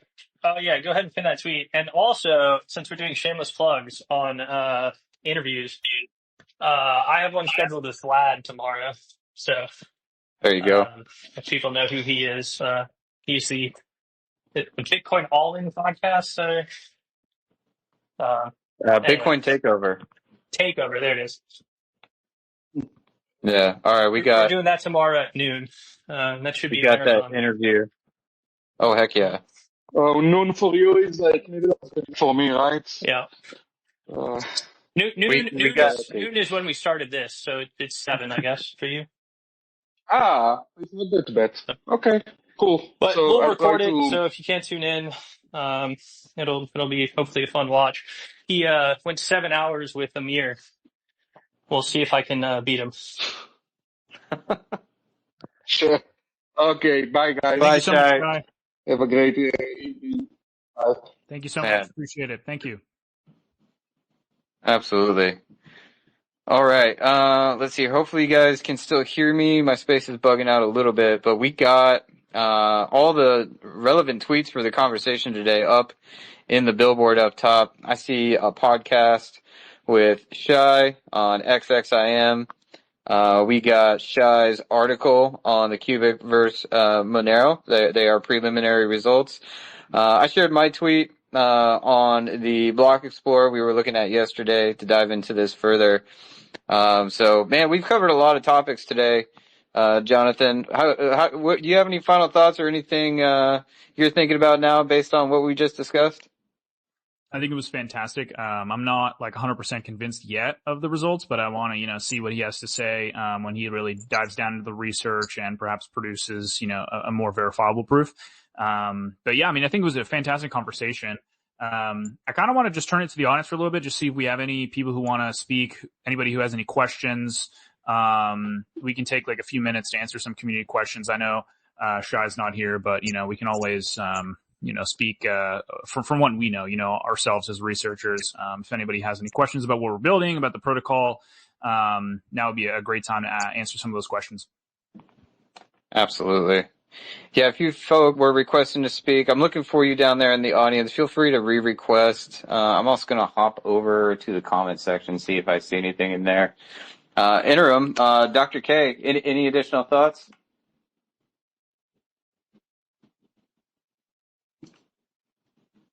Can you hear me? Yeah, gotcha. Freaking X, man. Did it again. Yeah, no, great combo. It was fun. This guy's a cool guy. I think we get along because we're kind of both seekers of truth, and that we're trying to research, understand, and explain these systems with data and with math and with proofs. And we're not necessarily ideologically caught up. So always fun to have them. Always a lively discussion. Truth seeking is always the most interesting. So yeah, we can do some audience questions. We'll see how it goes. I might have to dip here, but I'll stay on for as long as I can. Okay, rock and roll. I just tried to bring somebody up. We'll see if they can actually make it. Flamboyant, you got the mic. How you doing?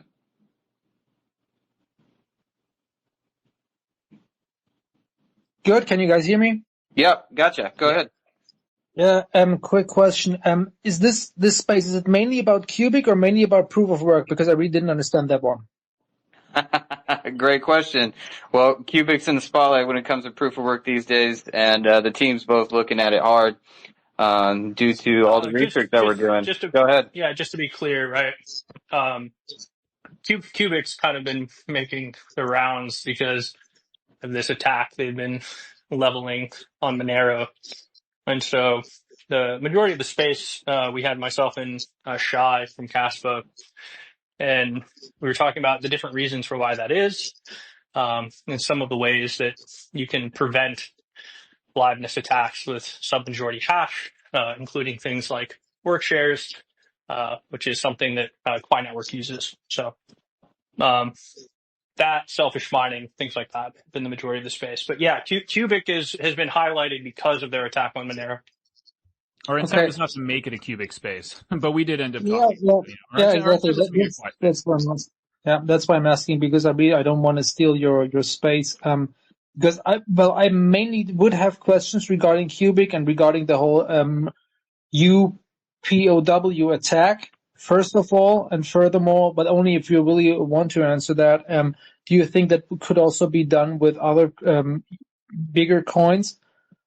Just in case you want to answer. If not, it's okay. Thank you. I think it's probably doable with other coins. It just depends on what miners they get their hands on. So, for example, if they're able to incentivize Bitcoin miners with their token, because as I understand it, when you mine Qubic, you're mining both the Qubic token and whatever underlying token they're mining at the same time. So you're basically getting more rewards per unit hash, which is kind of like a pool giving out extra rewards to its miners. So, for example, you could look at like Nanopool, they mined Ethereum. I think they probably mine Bitcoin now or something. But any large pool like that could give out extra rewards to miners in this very same fashion as Qubic, and could in theory attack other coins using that same traditional method of an over rewarding, because they all control the miner, the hash rate, where the hash rate goes, what blocks the hash rate produces. They have control over the network if they achieve some percentage of a hash rate. So in Bitcoin, I think something like 20 to 25% would be enough to selfish mine. So if a pool was able to provide miners with enough incentive to join their pool, Qubic could do this as well. I'm just saying any pool could do it, I think.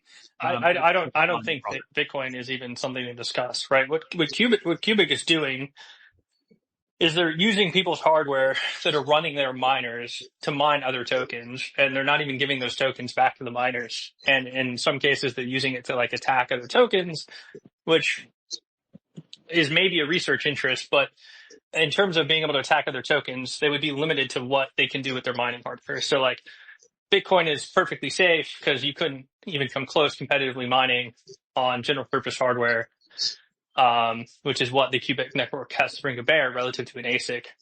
Kaspa would be perfectly safe. Doge would be perfectly safe.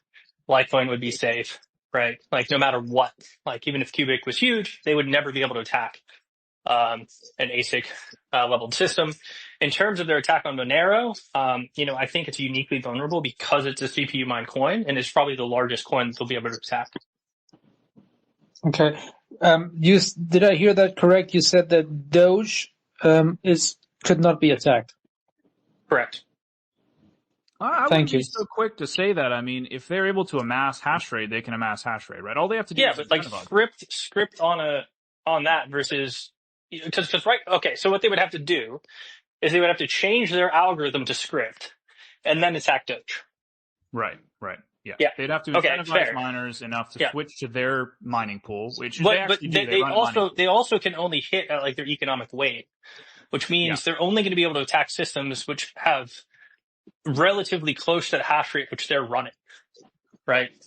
Well, I mean, to be fair, Monero is actually much higher. Well, in terms of market cap, I guess I haven't measured that. No. It's because it's the CPU thing, right? So like if you put everybody on like equal footing on specific hardware, they would need the equivalent emissions of Doge to be able to attack Doge.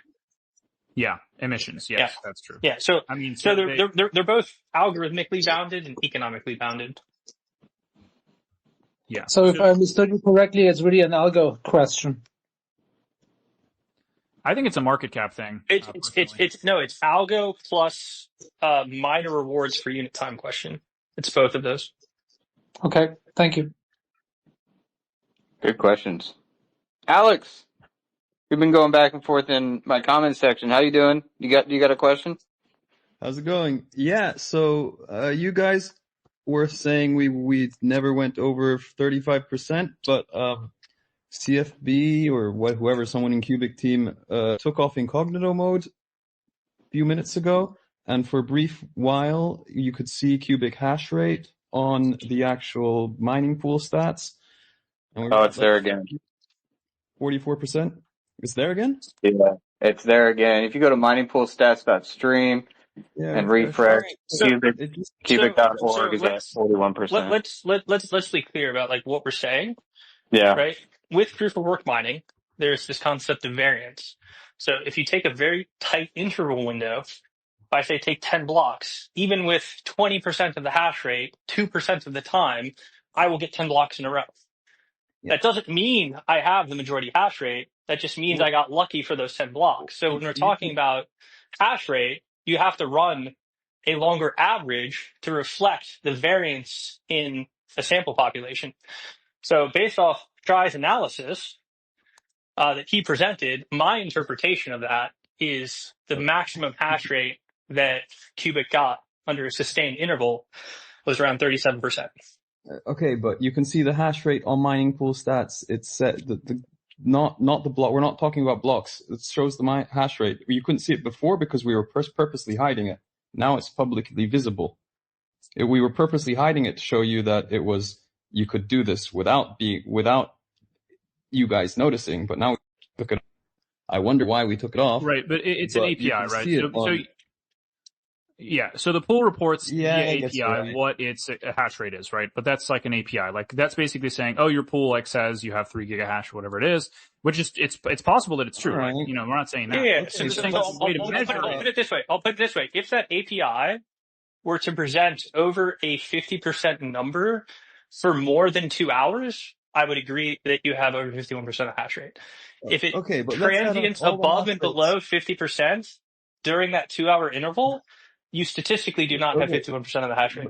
Okay, let's add up all the hash rates from everyone else except Qubic. It's all basically in the top 5 pools. It's 1.17 plus 1 plus 727 mega hashes.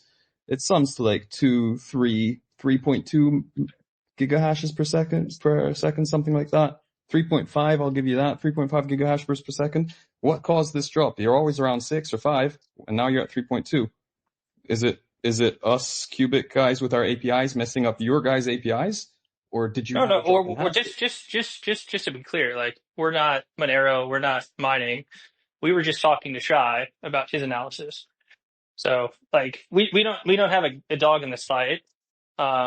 We would just say that from a statistical perspective, you need to have probably the majority of 100 blocks in a row to say that you have 51% of the hash, just statistically. So if you can show 100 blocks with 51% of them being produced by Qubic, then I would 100% agree that you have more than half the hash rate. Fair enough. So like you guys are going in variance, right? You get over and under, but that's variance that you're seeing.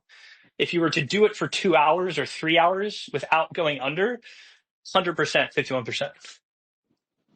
But you have to sustain it, right? Like to overcome the variance. That's the discussion like Shai and us were having.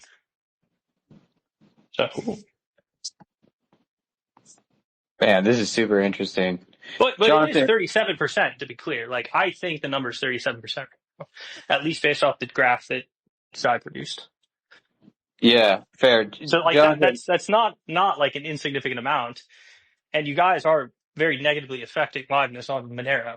Yeah, and you can selfish mine as well. That's what we were really talking about. Is like you can selfish mine, you can mine more profitably than anybody else. I mean, there's a liveliness issue. Like, yeah, it's pretty. So like you guys have like definitely proved a point here, but I wouldn't go as far as to say that you've achieved 51% of hash. Okay, appreciate that, guys. I got a burning question here. A lot of folks are going to be looking at miningpoolstats.stream. Jonathan, you seem to be at least a little familiar with this platform. Can you walk us through how this data perhaps gets up here, just so we're clear? Yeah, it's via API. So their pool is an API. The mining pool stats asks their pool for its estimate of its current hash rate, and it reports that. Yeah, well, all we were saying is Shai's independent audit is basically going to say how many blocks have they mined per unit time, and that's basically an estimate of the hash rate, right? That's all it is. I wouldn't put full trust in an API. I would rather go in the blockchain, look at the blocks, right? Just like anybody can do. So that's what Shai's doing. I think he's going to do a good job at it. And yeah, if he says that like they've gotten more than 51% of the blocks in like a long enough unit time, then that's it, right? That's the measurement. Like that's how you measure things in blockchains. You measure it from the RPC of a node that's viewing the chain. So got it. Appreciate that. And so if I didn't trust mining pool stats, I would want to look at Monero's network stats. Hold on. We're not even saying that mining pool stats is wrong. We're just saying that the average which they're presenting is not long enough to truly say if you're over 51% of the actual hash rate. So they're probably doing an average on like a 30-minute window or a 10-minute window. But what we're saying is to know conclusively that it's over 51% of the hash, you need to do the average on a 2-hour window. That's all we're saying. Okay. And that would be comparing Qubic's blocks to Monero's blocks and looking at the difficulties and the blocks produced. Basically, if you showed that Qubic got 51 blocks out of 100, QED, like that's it. But you can't say that Qubic got 6 out of 10 and say they have 51% of the hash rate. That's not like a true statement. But if you said they got 51 out of 100, yes, they have 51% of the hash rate. Got it. Man, super interesting times. I love all the attention proof of work is getting these days. And man, I'm learning so much along the way.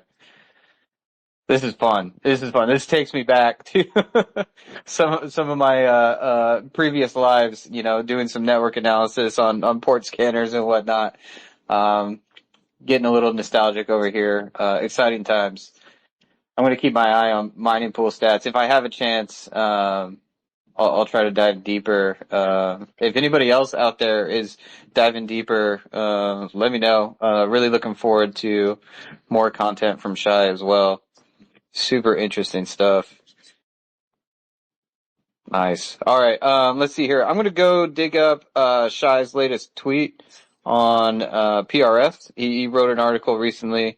I think our statement here is, the more samples you get, the more resilient you are. to attacks with less than 51% of the hash rate, which makes the situation even more interesting. So I'm going to go dig that up. If anybody else has any questions, feel free. Interim, Kishore is asking a ton of questions down there in the comments section. Oh shoot, I just lost it. Let me pull that back up. But Kishore's got a few if you guys have a little bit more time. Sure, go for it. Okay. Yeah, let's do a couple minutes. Yep. All right, just focusing on PRS real quick. Why does PRS require both a workshare eligibility window and a fork eligibility window? So if you don't have the shares quickly, you can withhold them. So because the shares are getting weighted and paid, if you just said like you could have an infinitely long window, there's like you could sort of build shares up in a pool, and then you could use them all at once to like direct the weight of the chain. So because they kind of have like a finite life, it keeps liveness at the tip, and it makes you want to propagate shares and get paid for them. Got it. Okay. I think that makes sense. Next one here. How does PRS performance in incentive compatibility compare to Bitcoin and fruit chains as adversarial power increases?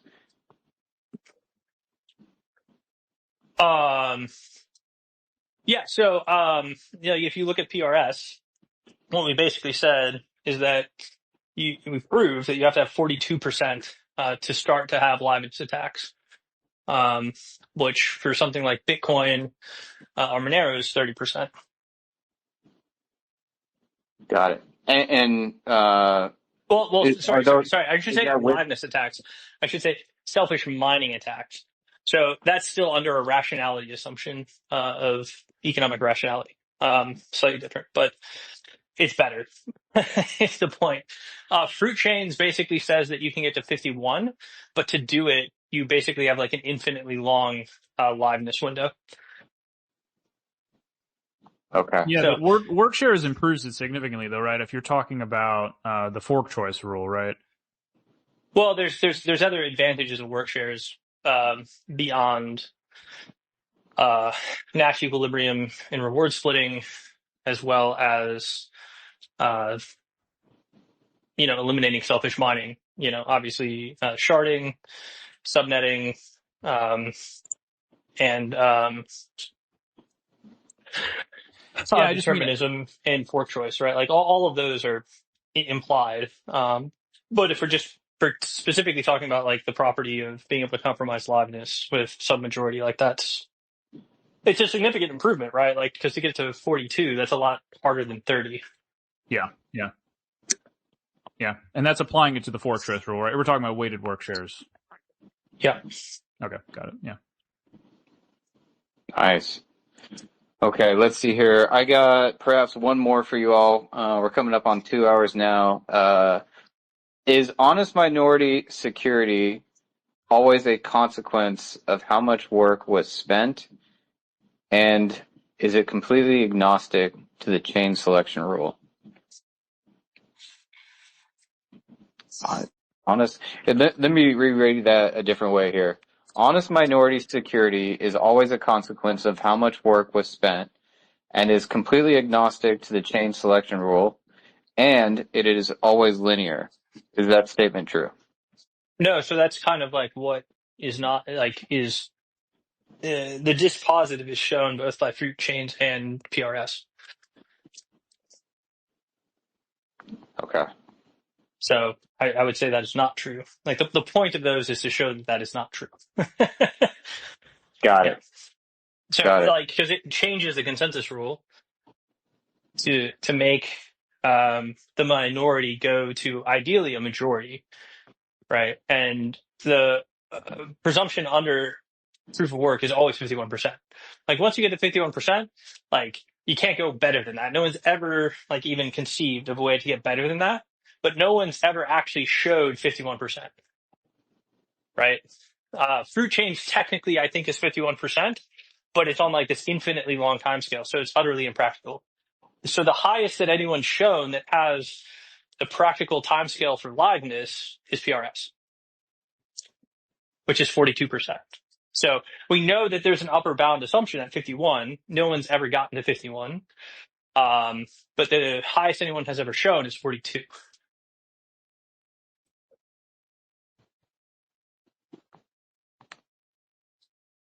Oh, I might have lost you, or I'm getting rugged. I heard him, so for what it's worth. I can hear you. Okay. Can you hear me? All right. Yeah, we got you back. Sorry, that's on me. Yeah. Okay, awesome. That's probably the most important questions I'm seeing down here in the chat. How you guys feeling? Any final thoughts on the conversation we just had? And then I can wrap it up and take care of some housekeeping. I thought it was fantastic. I actually learned quite a lot from hearing Shai and Dr. K speak on this space. So I really appreciate both of you guys for, I know Shai's not here anymore. Appreciate both of you guys anyways for taking the time out of your day to spend some time with us. If any of you guys have further questions, feel free to join our Discord, discord.gg/Quai, QUAI.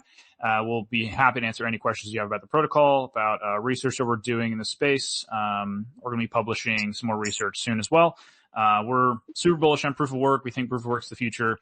And so, trying to get Shai to help educate people about proof of work is super important to us, which is why we've sponsored him with a grant. And we hope to continue working with him in the future. So thank you guys again, and we'll see you next time. Heck yeah. Couldn't have said it better myself, Jonathan. Yeah, Go ahead, Dr. Appreciate K. everyone for coming. Hey, Alex, are you with the Qubic team, or you still there? Anywho, yeah, I mean, if the Qubic guys want to come and talk about this too, we're always interested in I'm not talking. No, okay, yeah, no, and anyway, like we just like I said, we have a thing with Shai, and Shai did that report, so this was meant to be a proof of work space, but given the the interest that you guys have generated with Monero and Shai writing that report, that's kind of how we got pulled in that rabbit hole. So anyway, very interesting though, both from a practical and theoretical standpoint. And I appreciate everyone coming, listening, learning. Yeah. Heck yeah. Thanks, team. Thanks, Alex, for coming up. Great questions from everybody down there in the audience and in the comment section. Like Jonathan said, I learned a whole lot today. It is exciting times in crypto. Proof of work seems to be making a comeback. I was hanging out with a bunch of degens yesterday, and even they were talking about what was happening between Qubic and Monero.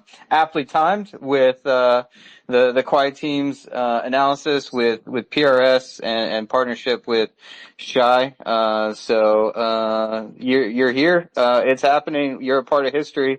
Speaking of which, if you want to continue to be a part of history, Quai Network, the pre-order for our Tangem hardware wallets is live. I pinned a tweet up above. Looks like only 444 wallets remain. These, as far as I know, will be the only Quai Tangem wallets ever to be created. So get your hands on them now. Huge discount. Pre-order is, time blocked. So get in now before you miss this opportunity. If this is your first time hanging out with us on a space, definitely want to give Quai Network a follow. Give all these speakers up here a follow. Shai as well. Really looking forward to learning more about the history of selfish mining with some upcoming articles from him. I'm going to check out this podcast he just did with, what do you call it? XXIM. We got some more spaces coming to you real soon. Dr. K is going to be up on the podcast with Vlad tomorrow.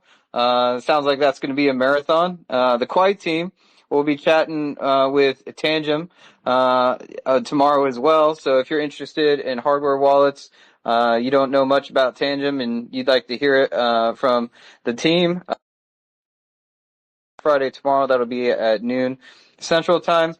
Man, if you need to get your hands on some Quai, check us out on Mexi, Gate.io, and LBank. You can swap at Let's Exchange. I did that last weekend. It was a great experience. And we are on the Kraken roadmap. So Keep your eyes peeled for that. A lot of updates coming this month and early September. I'm talking sexes, dexes, bridges, and more.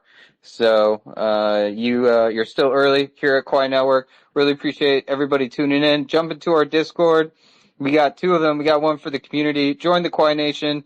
There's many, many ways to get your hands on some Quai. You can also check out Kipper.money. Alex, I'll be sending you some Kipper tips directly through X here in a second.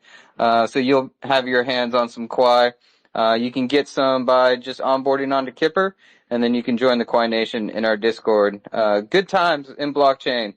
Great times in blockchain. A lot of cool stuff happening. I think this is the place to be. Thanks, everyone. Really appreciate the time today. We'll catch you on the next space real soon. See you all tomorrow and next week. Thanks, everybody. Really appreciate it. All right. Cool. Thank you, guys. Sweet. We're out. See y'all.